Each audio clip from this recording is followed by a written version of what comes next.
एक ही तन बने रहेंगे। ठीक इस वचन के द्वारा परमेश्वर पिता आप सभी को आशीष दे और विशेषकर हम कुछ समय इस बात को समझने का प्रयास करेंगे कि सबसे पहले इस विवाह की योजना परमेश्वर ने बनाई। इस विवाह को बनाने वाला या शादी को रचयिता या बनाने वाला परमेश्वर है। एक विवाह होना या शादी होना ये परमेश्वर की योजना के अंतर्गत है। तो आज हम इस परमेश्वर की योजनाओं को समझने का प्रयास करेंगे। कुछ समय हम परमेश्वर के वचन पर हम ध्यान देंगे। विवाह क्या है? जब पुरुष और स्त्री एक हो जाते हैं उसे विवाह कहते हैं। इनके बीच में कोई दीवार नहीं, एकता मानसिक रूप से, शारीरिक रूप से और भावनात्मक रूप से एकीकरण, इसे विवाह कहते हैं।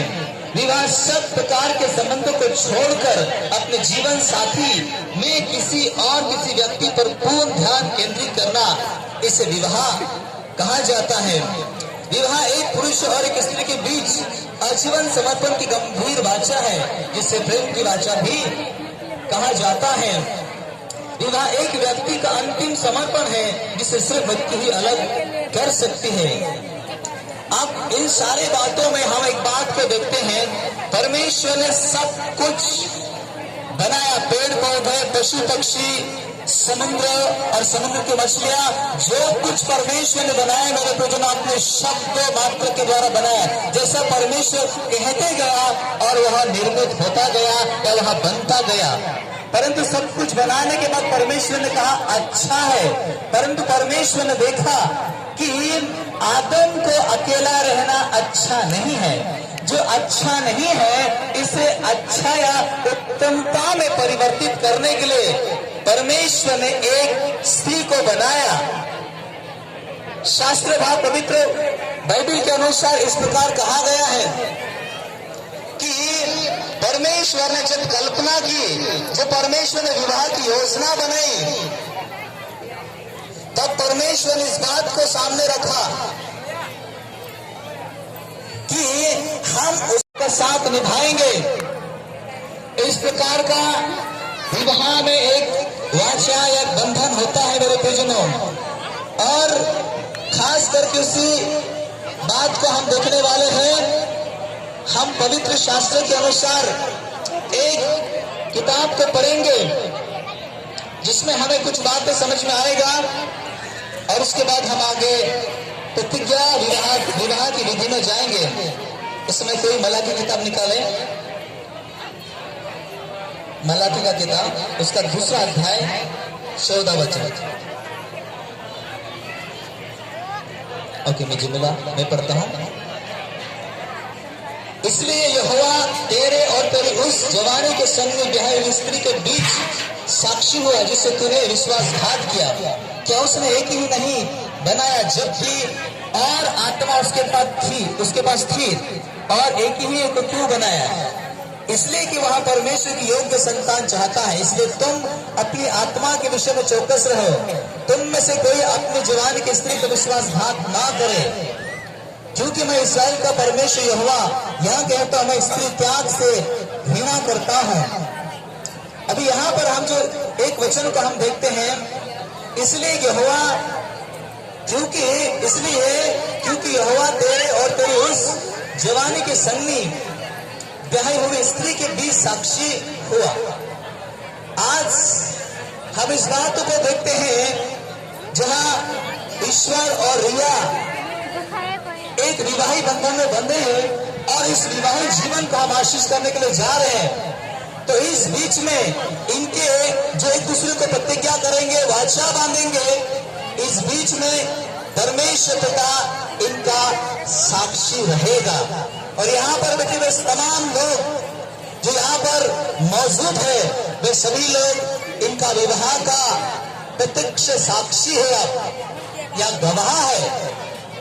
तो आइए हम अधिक समय ना लेते हुए हम आगे विवाह की विधि में जाकर इन दोनों को हम आशीषित करेंगे और प्रतिज्ञा के कुछ वचन लेकर हम इनको सभा के सामने समस्त लोगों के सामने इस बातों को अपने मुंहों से ही कबूल करेंगे, परंतु इससे पहले एक बात बहुत महत्वपूर्ण है। अब सभी लोग जानते हैं मेरे प्रियजनों, अगर अभी भी किसी प्रकार की ऐसी बातें जो दुल्हन की ओर से आए हुए लोगों के अंदर, जो दुल्हा की ओर से यहाँ पर उपस्थित लोग, अगर ऐसा कोई कारण हो कि अभी भी कोई इनके विवाह से नाराज है या नहीं चाहता है, तो अब भी आप बोल सकते हैं, नहीं तो अपने जीवन भर और इनके जीवन भर आप आपके मुंह को बंद रखें या खामोशी हालात में रहे इनके विवाह के विषय में। इसलिए आपका मौन और आपका शांत रहना इस बात का संकेत है कि इनके विवाह जीवन को आशीष करने में, सभा के सामने प्रस्तुत करने में कोई दिक्कत या कोई बाधा नहीं है। तो आइए इस समय हम इनको प्रतिज्ञा में ले जाने से पूर्व हम इनके लिए दुआ करेंगे, परमेश्वर से हम प्रार्थना करेंगे कि ये आज एक दूसरे से प्रतिज्ञा करने के लिए जा रहे हैं, वह प्रतिज्ञा पूर्ण निष्ठा के साथ हो, पूर्ण विश्वास के साथ हो, पूर्ण विश्वास योग्यता के साथ हो, और अपने जीवन में ये दोनों भी, रिया और ईश्वर, इसे पूर्ण करने में या इसे निभाने में अपने जीवन के अंतिम श्वास तक यह विश्वास योग्य रहे। इसलिए हम इन दोनों के लिए हम प्रार्थना करेंगे। अवसर है हमारे बीच में बात, आंखें बंद कर प्रार्थना करेंगे। सर्वशक्तिमान प्रभु जो पिता के साथ अनुग्रह के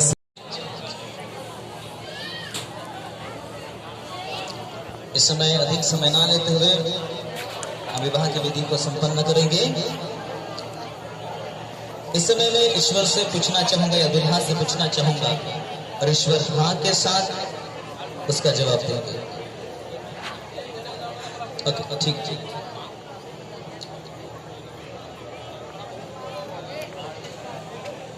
सभी लोग ध्यान से सुनिए।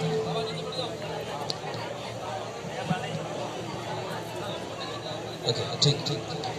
परमेश्वर के पवित्र नियम के अनुसार पवित्र वैवाहिक जीवन में एक साथ रहने के लिए वहां तुम्हारी धर्म पत्नी हो, ऐसी आपकी इच्छा है क्या? यस, जी हाँ। वह चाहे निरोगी हो या रोगी, वह चाहे निरोगी हो या रोगी, इसके ऊपर प्रेम करके इसका समाधान एवं सम्मान एवं सुरक्षा करके जब तक मृत्यु हमें अलग ना कर दे तब तक इसके साथ विश्वास योग्य रहोगे क्या ईश्वर?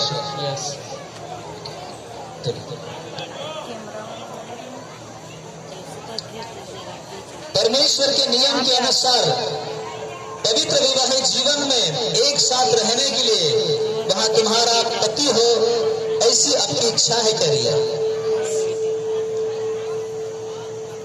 वह चाहे निरोगी हो या रोगी, इसके ऊपर प्रेम करके इनका समाधान, सम्मान एवं सुरक्षा करके जब तक मृत्यु हमें अलग ना कर दे तब तक इसके साथ विश्वास योग्य रहोगी क्या? ठीक है। इस समय इन्होंने दोनों ने अपने मुंह से इस बात की कबूली की है। अभी मैं दुल्हा से पूछना चाहूंगा, दुल्हा या दुल्हन से प्रतिज्ञा करता है इस समय।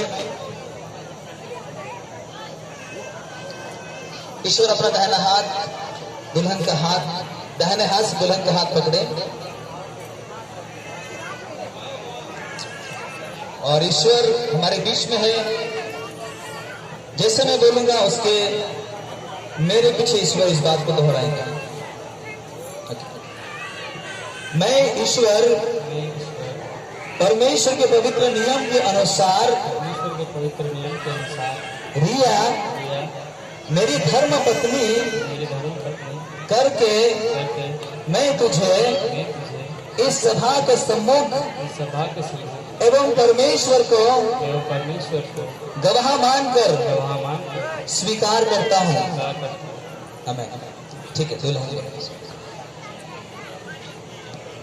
मैं जोर से मैं रिया परमेश्वर के पवित्र नियम के अनुसार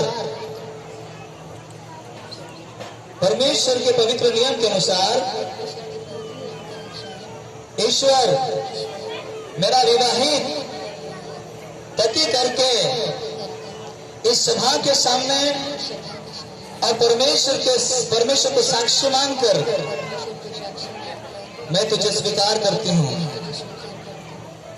ठीक है, इस सभा के सामने इन दोनों ने एक दूसरे को अपने विवाहित पति या पत्नी के रूप में स्वीकार किया है और इसका साक्षी आप लोग और विशेषकर परम प्रधान परमेश्वर जो स्वर्ग से देख रहा है, ये सुन रहा है, वो सबसे बड़ा हमारा इस विवाह का गवाह बना है। ठीक इस समय हमारे पास या ईश्वर के लिए या दुल्हन के लिए जो भी आप माला लाए हैं और मंगलसूत्र है, कृपया करके आप लेकर आए।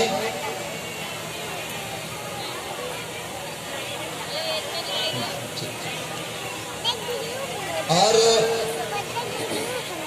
आपसे जो दुल्हन की ओर से आए हैं, वधू की ओर से आए हैं, उनमें से अगर कोई वधू का रिश्तेदार हो, पिता हो, मामा हो, काका हो, बाबा हो, अजूबा हो, कोई भी क्यों ना हो, अगर कोई है मेहरबानी करके आप मंच पर आए।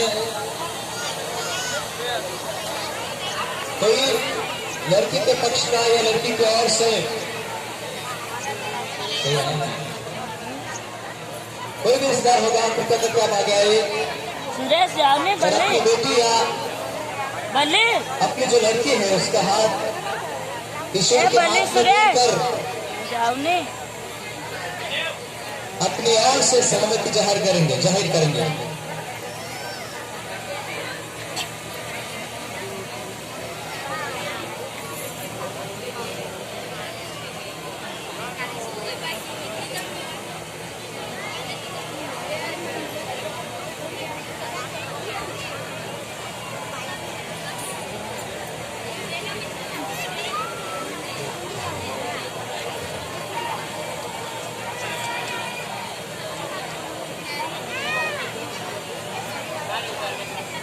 जल्दी कृपया करते हैं। ठीक है, आपकी बहन है, क्या है मुझे इतना मालूम है, बहन है, भाई आया है उसका और अपना बहन का हाथ ईश्वर के हाथ में देकर इस सभा के सामने इस बात को स्वीकार करें। ठीक है, ईश्वर के तालियां बजाएंगे हम जोरदार से। Thank you. दुल्हन की ओर से जिसका भाई है, उन्होंने अपनी बहन का हाथ ईश्वर के हाथ में देकर इस बात को सबके समक्ष रखा है कि मैं स्वेच्छा से अपनी बहन का हाथ ईश्वर के हाथ में देता हूं। इसका भी ये प्रतीक है। ठीक है, और इस समय हम मंगलसूत्र देकर यानी कि ईश्वर रिया को मंगलसूत्र पहनाएंगे। और हम जानते हैं हमारे भारत की संस्कृति के अनुसार, भारतीय संस्कृति के अनुसार और एक विवाहिता का चिन्ह है, एक शादीशुदा है इसका चिन्ह है। इसमें भी आदर की बात है। और इस समय मैं पास्टर विजय से विनती करूंगा मंगलसूत्र के लिए, और जो माला है उनके लिए प्रार्थना करें। ठीक है, प्रार्थना करें।